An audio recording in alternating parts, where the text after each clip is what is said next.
Hi there, it's Sharon and welcome to my studio.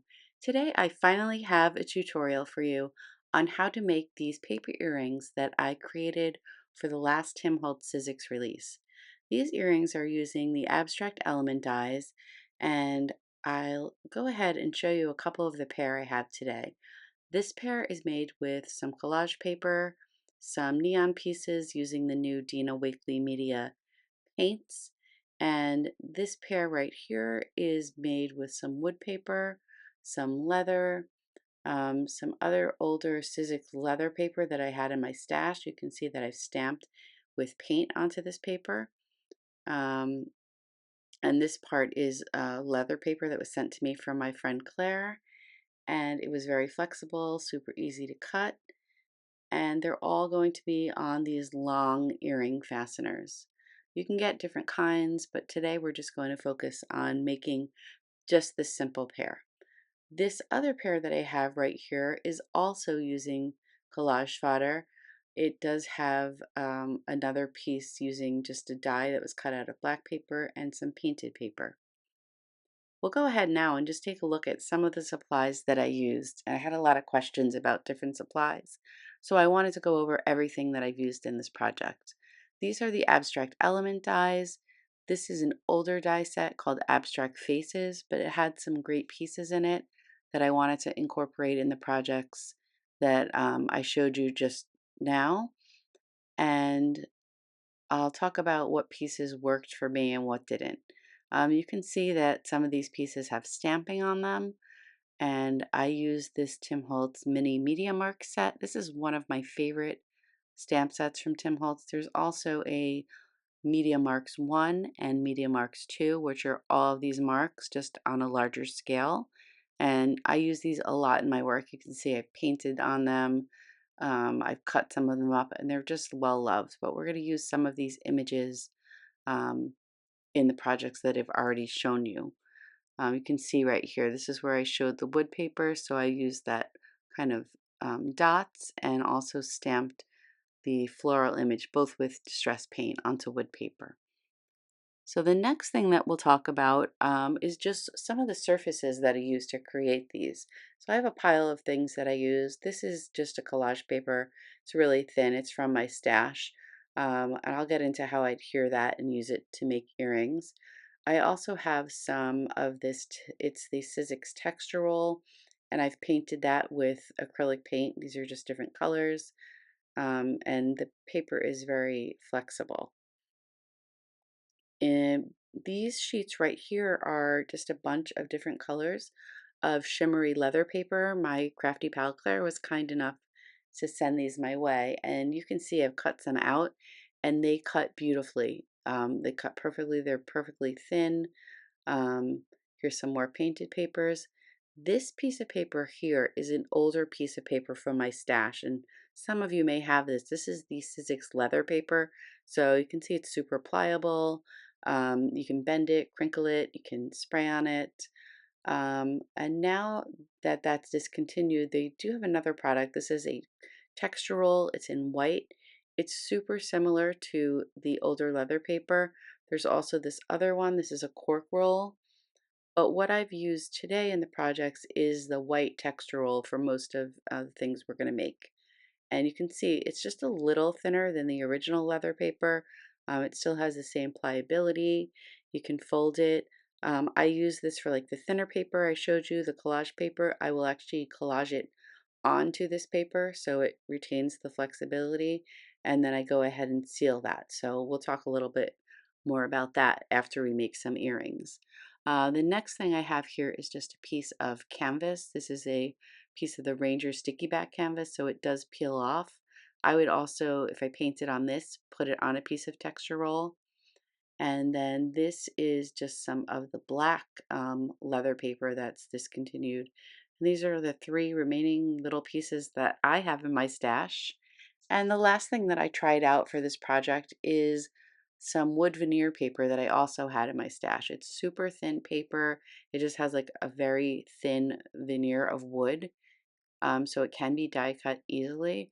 I will show you, I took this shape from one of the die sets. This is from the Abstract Faces, and I thought it'd be fun for earrings, but this paper, when you fold it, you can see it'll kind of crack. So it was not good for that shape. It wasn't good for cutting those little lines. So I didn't use it in this project. So you might want to think just about bigger dies. So we'll take a closer look at just some of these pieces now. I used for this project, like I said, I liked certain pieces. These two pieces here, I used this one, but not for the wood paper. It didn't really stay. I used this feathery looking piece. This piece right here, I cut a few times out of the black leather paper that I had. Here's another similar piece that I used. There's this little piece with dots, which made a fun hanging bit. Here is the piece that I actually used for the wood veneer.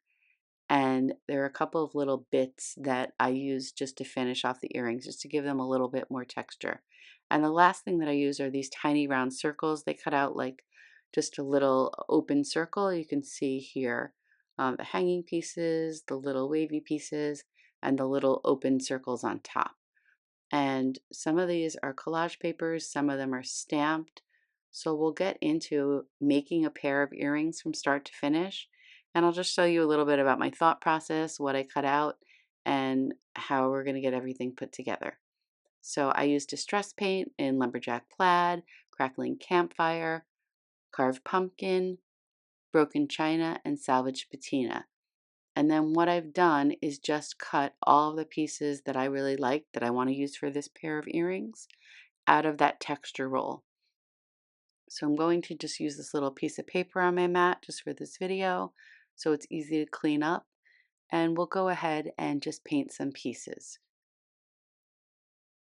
So I'll just put a little bit of each paint out. And for these pieces, the first time I created these, I just painted everything on the front. But the more I thought about it and put it together, I decided for these I was going to paint the fronts and the backs of each piece. For this piece of texture roll, I'm just going to leave it white, and I'm going to stamp on it with the mini media mark stamp set that I showed you earlier. So I'm going to ink these up, and for these I'll be using the Black Soot Archival Distress ink.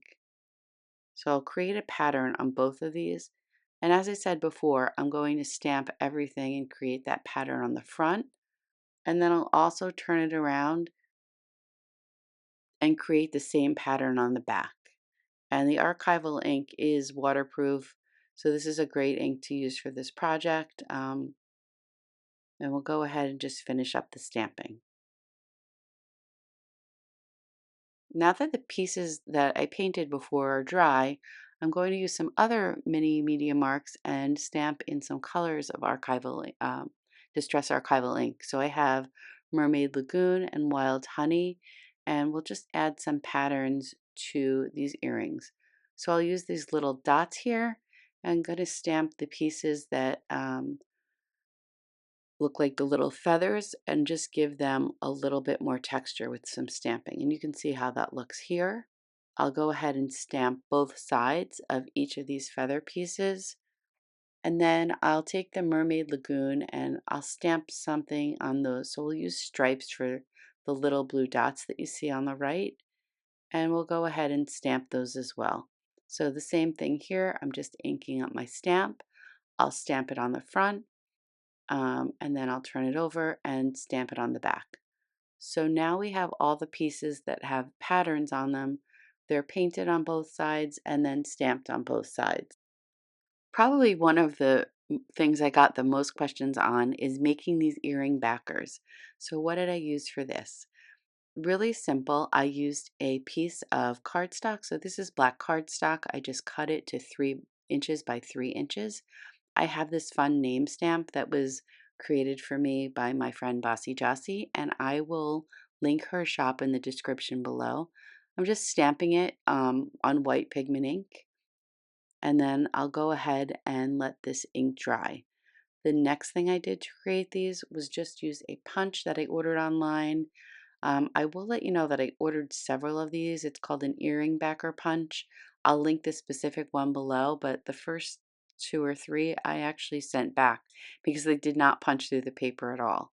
So I'll get all my pieces in order here. I have my earring backs, or these I'll use like the gold color earring backs, and then we'll do the next step before we assemble.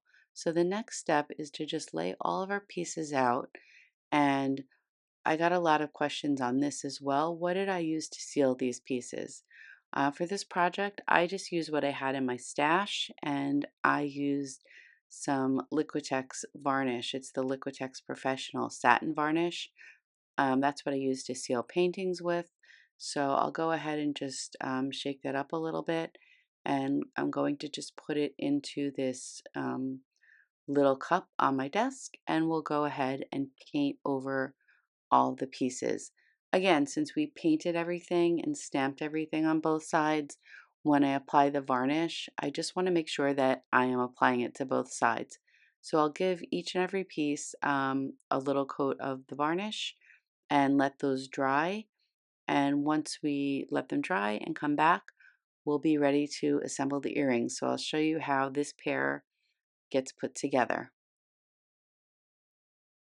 Keep in mind, if you're making multiple pairs, it's probably best to do them in stages and then varnish everything at the end.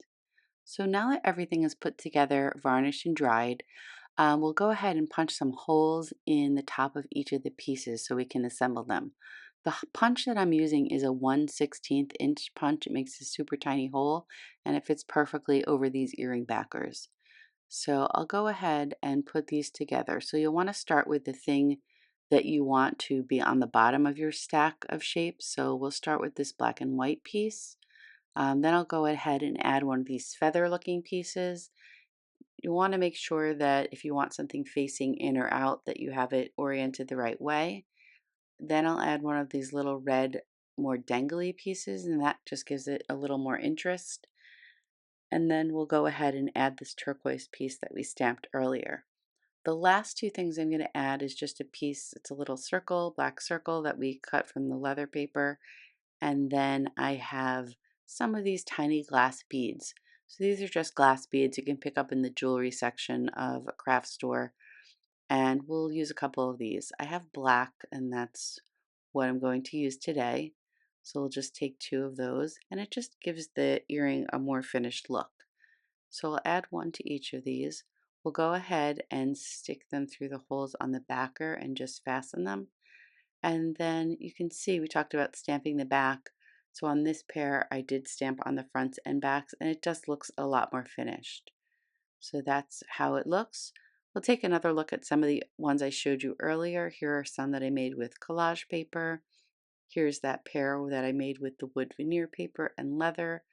And this is another pair with collage paper, and it has some neon accents. So I hope you enjoyed this tutorial, and I hope you will try to make a pair of these paper earrings for yourself. If you do, I would love it if you tagged me on Instagram. I'm at Sharon.